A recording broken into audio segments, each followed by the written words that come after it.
blood stained the imported Persian rug, the metallic scent mixing with expensive whiskey. Anna trembled, stepping in front of the wheelchair to shield him from the doorway. A cold, calloused hand gripped her waist, pulling her back forcefully. "I'm still a man, Anna," a dark voice rasped. "Do you think I'm incapable?" The wrought iron gates of the Moretti estate loomed like the jaws of a beast against the bleak, overcast sky of upstate New York. For 23-year-old Anna Hastings, those gates represented the end of her freedom and the beginning of a life sentence. Her father, Philip Hastings, an investment banker with a catastrophic penchant for underground high-stakes poker, had amassed a debt of $4 million. He didn't owe this money to a bank. He owed it to the Moretti Syndicate, an organization whose roots in racketeering and extortion ran deep into the concrete foundation of the East Coast. When the time came to collect, Philip had nothing but empty accounts and a daughter. Anna was handed over not as a hostage, but as a bride. It was an archaic, barbaric transaction, disguised beneath legal documents and a forced diamond ring. She was to be the caretaker, the companion, and the legal wife of the head of the family, Vincent Moretti. Before she arrived, Anna had heard the terrifying whispers about Vincent. He was known as the Iron Wolf of the 5 families. But 6 months ago, a coordinated car bombing in downtown Manhattan had torn through his armored Maybach. The blast killed his driver and left Vincent with a severed spinal cord.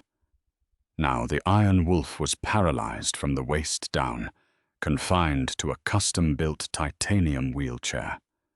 The underworld murmured that a half-man could not lead an empire.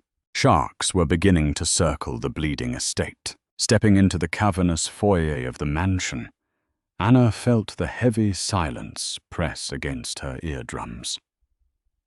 She was greeted by Leo Bianchi, a towering capo with a scar intersecting his left eyebrow. "Mr. Moretti is in his study," Leo rumbled, his voice devoid of warmth. "He expects you." Anna clutched her modest trench coat around herself, her heart hammering a frantic rhythm against her ribs.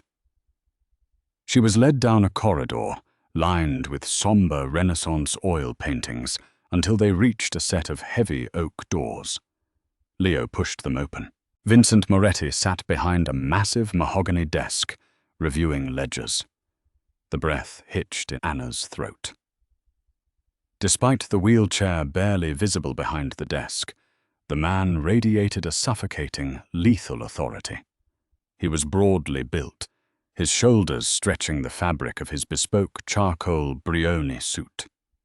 His jawline was sharp, shadowed by dark scruff, and his eyes, a piercing, icy slate gray, locked onto her. There was no warmth in them, only calculation. "Sit," Vincent commanded. It wasn't a request. Anna obeyed. Sinking into a leather wing-back chair, she kept her hands folded neatly in her lap to hide their trembling. "Let us dispense with the pleasantries, Anna," Vincent said, his voice a low, gravelly baritone that sent a shiver down her spine. "Your father is a pathetic coward who sold his own flesh and blood to save his kneecaps. You are, because I require a wife. A public figurehead to stand beside me, to smile for the cameras, and to push my chair when the optics demand a devoted spouse. In exchange, your father's debts are forgiven, and you will want for nothing." "Am I a prisoner, Mr. Moretti?" Anna asked, surprising herself with the steady tenor of her own voice. Vincent's gaze darkened. He wheeled himself out from behind the desk. The hum of the electric motor was the only sound in the room. He stopped mere inches from her chair. Up close, he was intimidatingly masculine, smelling of cedarwood and expensive scotch. "You are a Moretti now," he replied smoothly. And Morettis do not leave the compound without a security detail. Call it captivity if you wish. I call it survival. Over the next 3 weeks, Anna learned the agonizing rhythm of the household. She occupied a sprawling master suite adjoining Vincent's. They shared meals in silence. She watched him navigate the world with a stoic, simmering rage. Every morning, physical therapists arrived, and Anna would sometimes catch glimpses through an open door of Vincent straining, sweat dripping down his heavily tattooed torso as he hauled himself onto parallel bars, trying to force life back into deadened nerves. It broke her heart, but she knew better than to offer pity. The danger to Vincent's reign became apparent one rainy Tuesday afternoon. Anna was arranging white lilies in the parlor when Matteo Rossi, Vincent's ambitious underboss, strutted into the house without knocking. Matteo was a slick, venomous man who wore too much cologne and flashed predatory smiles. Anna followed quietly as Matteo barged into Vincent's study. "Vince," Matteo drawled, tossing a manila folder onto the desk. "The docks in Brooklyn. De Luca's men are encroaching. We need to push back hard. I'm thinking I take a crew down there and handle it." Vincent barely glanced at the folder. "De Luca is baiting us, Matteo. If you go in guns blazing, you start a war we aren't positioned for. We wait. We squeeze his supply lines in Jersey instead." Matteo leaned over the desk, his lip curling into a sneer of utter disrespect. "With all due respect, boss, the men need to see strength. They see you cooped up in this house, rolling around in that chair, and they think we're weak. Let me do the heavy lifting. You just focus on resting." The temperature in the room plummeted. Anna, standing in the doorway, held her breath. Vincent didn't raise his voice. He didn't reach for a weapon. He simply looked up at Matteo, his grey eyes utterly dead. "Do you think I need my legs to cut your throat, Matteo?" Matteo swallowed hard, his arrogant smirk faltering. He backed away, raising his hands in mock surrender. "Just looking out for the family, Vince." "Get out," Vincent whispered. As Matteo shoved past Anna in the doorway, he shot her a lingering, filthy look. Once he was gone, Vincent gripped the armrests of his chair, his knuckles turning white. With a violent shove, he swept the manila folder off his desk, scattering papers across the rug. Anna stepped into the room instinctively. She knelt on the floor, gathering the papers. "Leave them," Vincent snapped. "It's fine, I have them," Anna said softly. "I said leave them," Vincent roared, the sheer force of his voice echoing off the walls. He rolled the chair forward abruptly, grabbing her by the wrist. His grip was like a vice of solid iron. He pulled her up to his eye level. "I don't need a maid," he hissed, his chest heaving. "And I don't need your pity. Never look at me with those eyes, Anna. Do you understand?" Anna stared back, her pulse racing, not just with fear, but with a sudden, confusing rush of adrenaline. She saw the torment beneath his fury.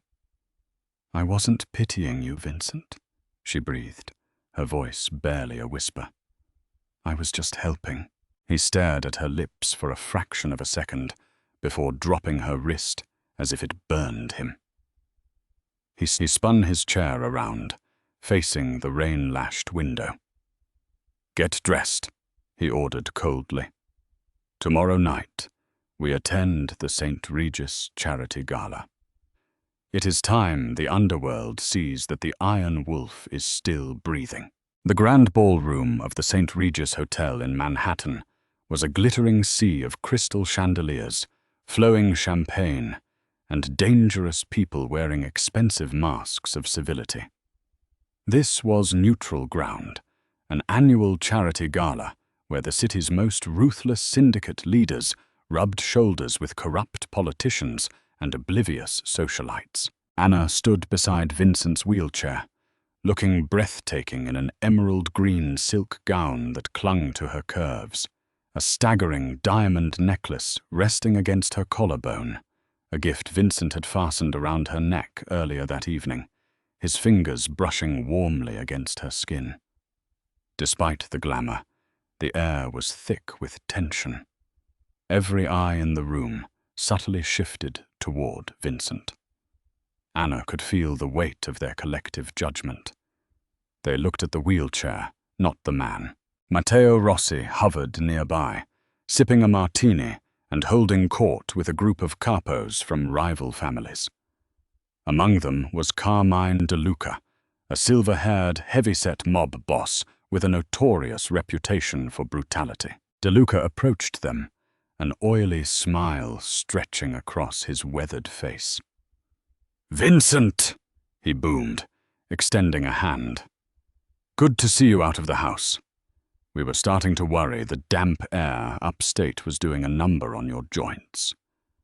It was a thinly veiled insult, a mockery of his condition. Vincent shook the man's hand with crushing force, his face a mask of polite indifference. My joints are fine, Carmine, but I hear your import business is suffering. Something about a sudden delay at the Jersey ports." De Luca's smile tightened, realizing Vincent had successfully choked his supply lines, just as he had promised Matteo he would. "Minor setbacks." De Luca shifted his gaze to Anna, his eyes roaming her body with blatant disrespect. "And this must be the collateral. Beautiful girl. It's a shame a young, vibrant thing like her has to spend her nights pushing a wheelchair." Vincent's jaw locked. Before he could speak, Anna stepped forward, her chin tilted up defiantly. "Mr. De Luca," Anna said, her voice carrying a cold, aristocratic edge she didn't know she possessed. "I push his chair because he carries the weight of a multi-million-dollar empire on his shoulders. An empire that, from my understanding, dwarfs yours. A man's strength is in his mind, not his legs. Perhaps if you spent less time concerning yourself with my husband's mobility and more time managing your ports, your cargo wouldn't be rotting in Jersey."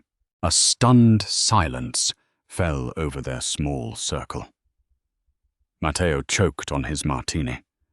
De Luca's face flushed a deep, ugly red. Vincent looked at Anna, a spark of genuine shock and dark amusement flaring in his slate-grey eyes. For the first time, a genuine, terrifying smirk graced his lips. "You'll have to excuse my wife, Carmine. She has little patience for incompetence." De Luca scoffed, turning on his heel and storming away. Matteo leaned in, his voice a panicked hiss. "Are you out of your mind, Vince? Letting the girl talk to a boss like that?" "She spoke the truth," Vincent said coldly. "Something you seem incapable of doing, Matteo." Before Matteo could reply, the opulent ballroom plunged into total darkness. The music ground to a halt. A split second of confused murmuring was shattered by the deafening crack of automatic gunfire. Screams erupted. Glass shattered as bullets tore through the grand chandelier above, raining crystal shrapnel down upon the elite crowd. "Get down!" Vincent roared, his powerful arm wrapping around Anna's waist, yanking her down to the floor beside his heavy chair. "Vince!" Leo yelled from the crowd, his voice barely cutting through the chaos.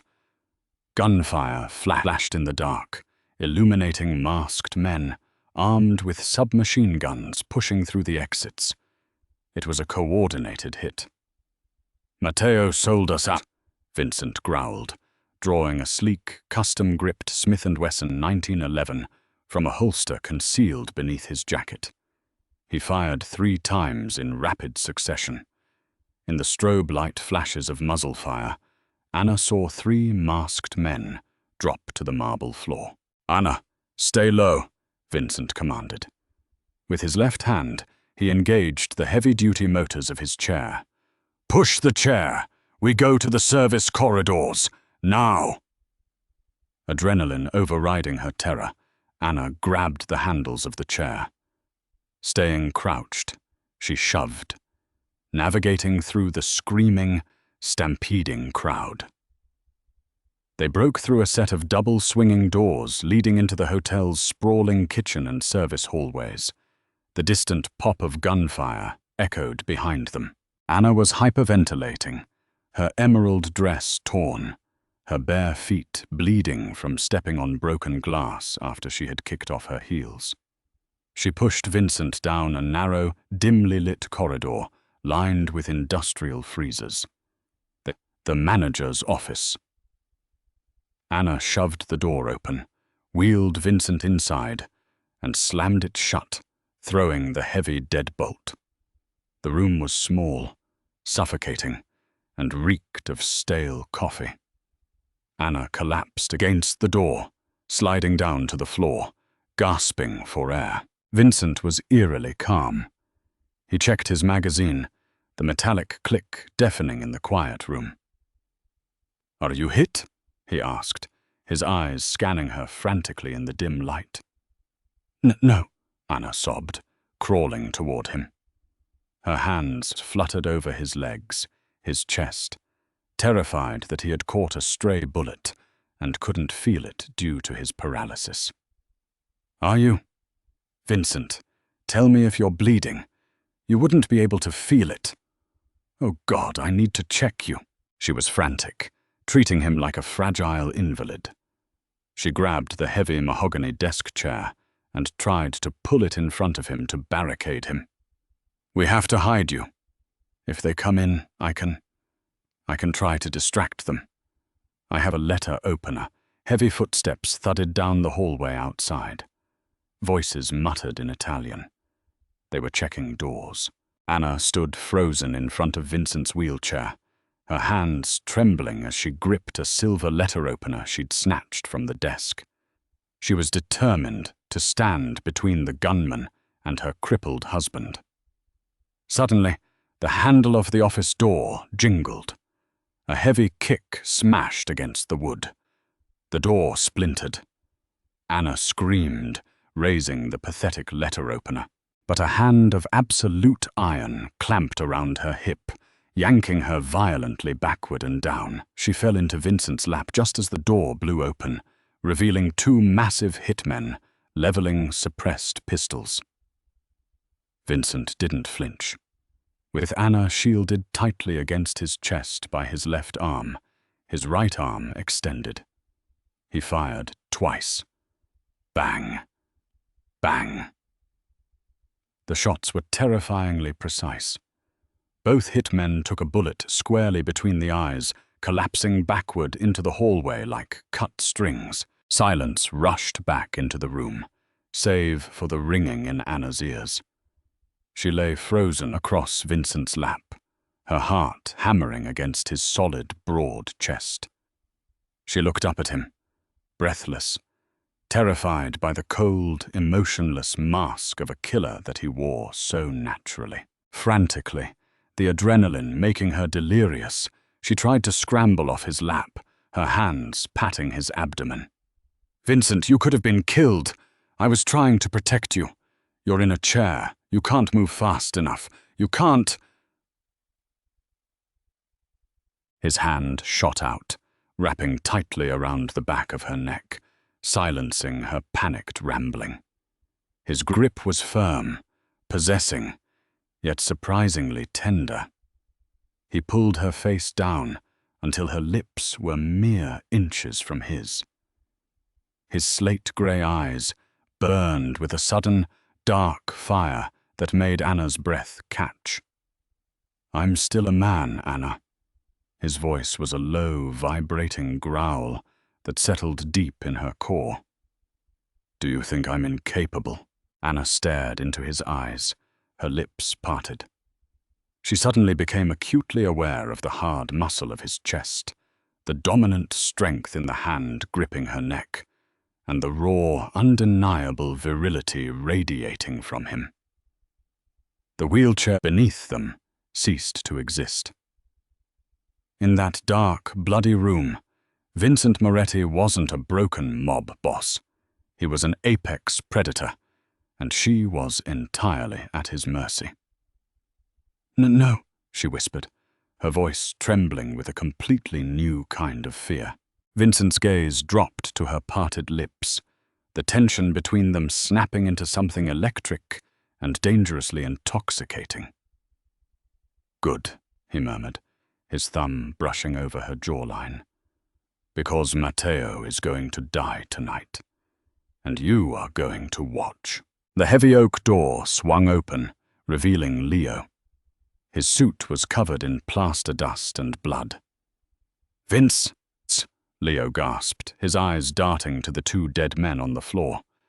"We have the perimeter secured, but the hotel is swarming with cops.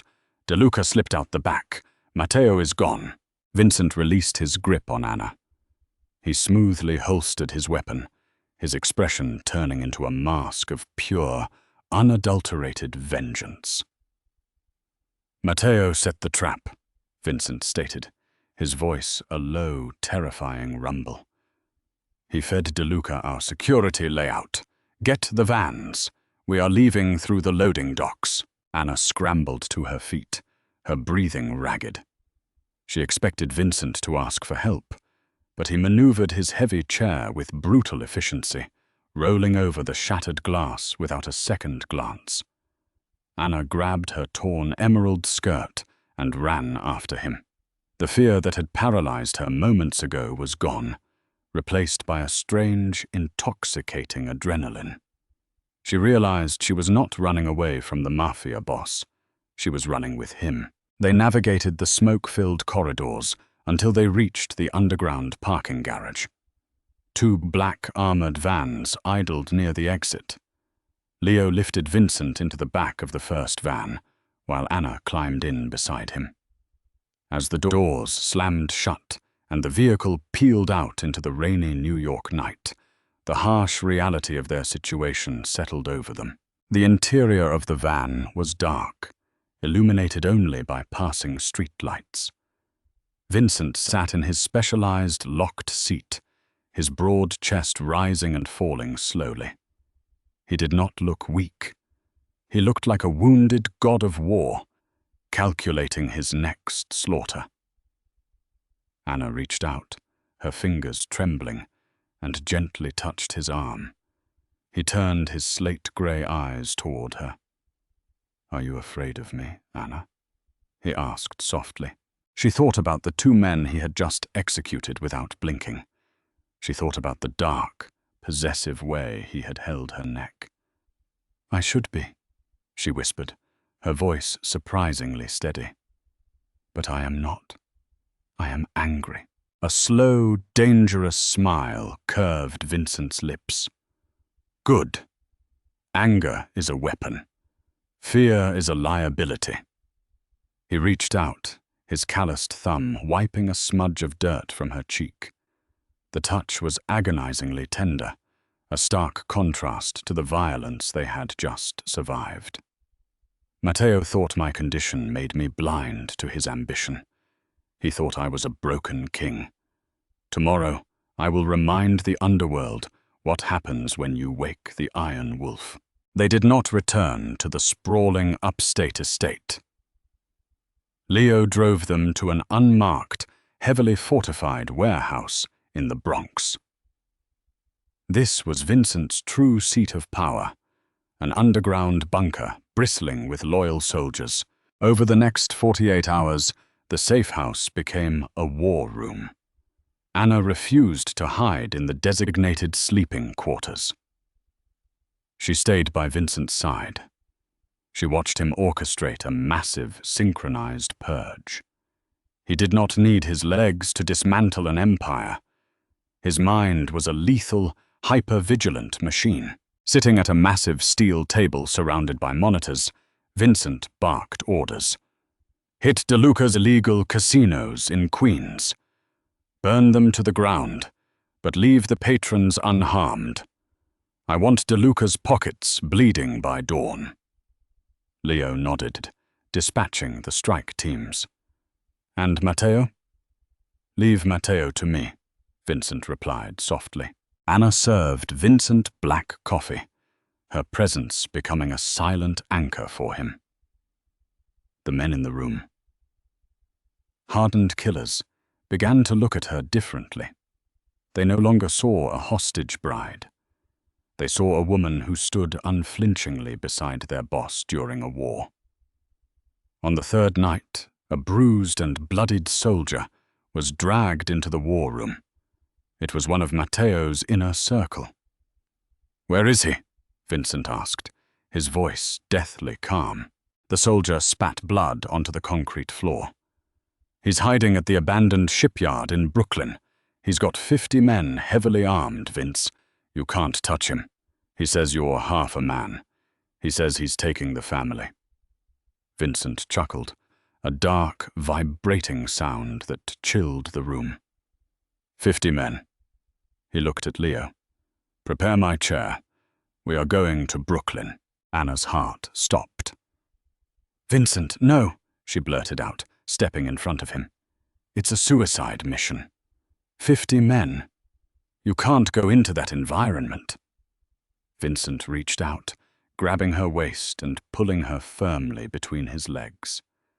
The men in the room respectfully looked away.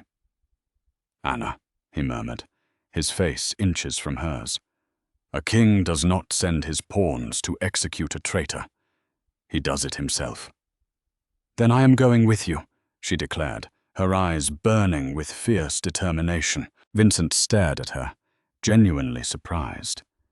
Then he cupped her face. "You are a magnificent creature, Anna. But this is not a gala. You will stay here. When I return, we will finally begin our marriage." Before she could argue, he kissed her. It was a crushing, desperate, bruising kiss that tasted of coffee, danger, and unyielding possession. Anna melted against him, her hands gripping his broad shoulders. When he pulled away, he left her breathless and utterly devoted to the monster in the wheelchair. The Brooklyn shipyard was a labyrinth of rusted shipping containers and broken cranes. A torrential downpour hammered the metal structures, turning the ground into a slick, muddy swamp. Matteo paced nervously inside a large, illuminated warehouse at the center of the yard. His men were positioned on catwalks and behind crates, assault rifles ready. He had expected an army of Vincent's soldiers. He had prepared for a siege. Instead, the massive rolling doors of the warehouse shrieked open, revealing a single figure. Vincent Moretti sat in his titanium wheelchair, bathed in the harsh halogen lights. He was completely alone. He wore a black tactical jacket, his face an emotionless mask, the rain pouring down his broad shoulders. Matteo stopped pacing, a cruel, mocking laugh bursting from his chest. "You came alone? In your little chair? Have you lost your mind, Vince? Where is your army?" Vincent rolled forward slowly, the electric motor humming loudly in the echoing space. He stopped 20 feet away from Matteo. "My army is busy wiping out DeLuca's entire operation. I did not need an army for a rat." Matteo flushed with anger. He gestured to the dozens of armed men surrounding them. "Look around you, old man. You are surrounded. You are crippled. Your reign is over. I am the future of this family. You are nothing but a coward who hides behind borrowed guns," Vincent stated coldly. "I gave you everything. I raised you in this family. And you sold us out to a pig like DeLuca because you were impatient." "I sold you out because you are weak," Matteo screamed, drawing his pistol and aiming it directly at Vincent's chest. "A boss needs to lead from the front. You can't even walk down a flight of stairs. Goodbye, Vince. Matteo pulled the trigger. Click. The firing pin struck an empty chamber. Matteo froze, his eyes widening in confusion. He racked the slide and pulled the trigger again. Click. Panic washed over Matteo's face. He turned to the men on the catwalks. Shoot him!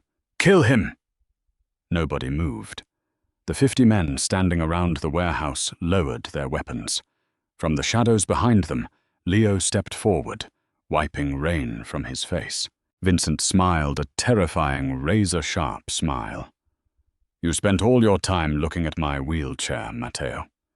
You forgot to look at the men whose loyalty you thought you bought. They belong to me. They have always belonged to me.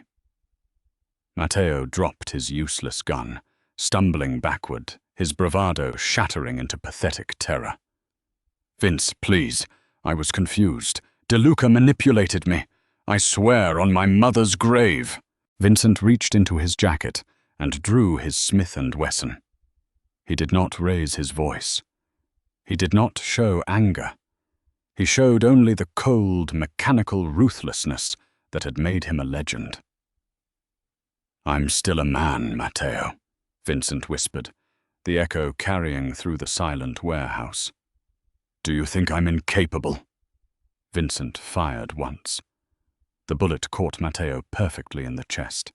He collapsed backward into the mud, gasping for air, his blood mixing with the heavy rain. Vincent lowered his weapon.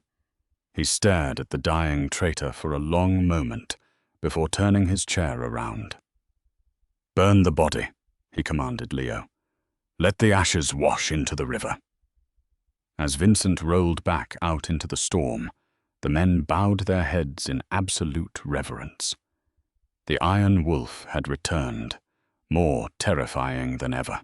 An hour later, the armored van pulled back into the fortified Bronx compound.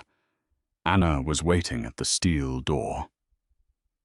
When she saw Vincent emerge, unharmed and victorious, she didn't hesitate. She ran to him, dropping to her knees in front of his chair, wrapping her arms around his neck, burying her face in his damp jacket. Vincent's strong arms encircled her instantly, pulling her tight against his chest. He buried his face in her dark hair, inhaling her scent. It is done, he murmured. Anna pulled back, looking into his slate-grey eyes. There was no fear left in her, only an intense, burning loyalty. I know, she said softly. He reached down, his powerful hands gripping her waist. With a groan of effort, using his immense upper body strength, he lifted her off her knees and settled her across his lap, just as he had done in the hotel. But this time, they were not hiding.